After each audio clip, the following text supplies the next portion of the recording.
dense, well-planned city is actually the most sustainable way of life for human beings. Many people think being green means living in a rural area. But if you stop to think about it, living in a dense city is the cheapest way of providing food, water, healthcare, education, jobs, entertainment, ideas, and cultural exchange. Simply because you have to move around less. So in fact, the future for humankind, we now have 7 billion people. More than half of people live in cities. By the turn of the century, 80% of us will live in cities.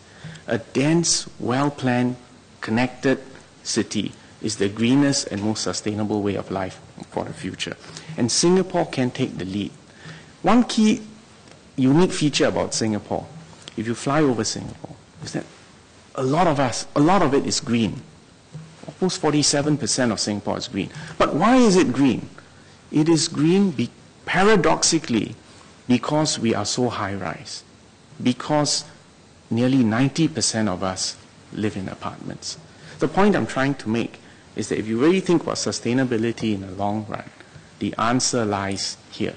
And in Singapore, we are building a working model of the future. Now, of course, this working model of the future has to take into account long-term threats like climate change. You asked about, are we worried about rising sea levels? Yes, we are.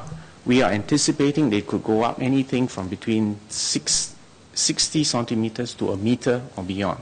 And that's why last year we changed our platform levels for all reclaimed land. We've added another meter.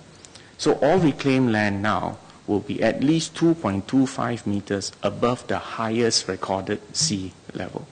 This is buying insurance for the future. If it doesn't happen, treat it as a sandbank. If it does happen, we're prepared, and we must, more than that, we must be prepared to adapt faster and to be aware of what is going on in science.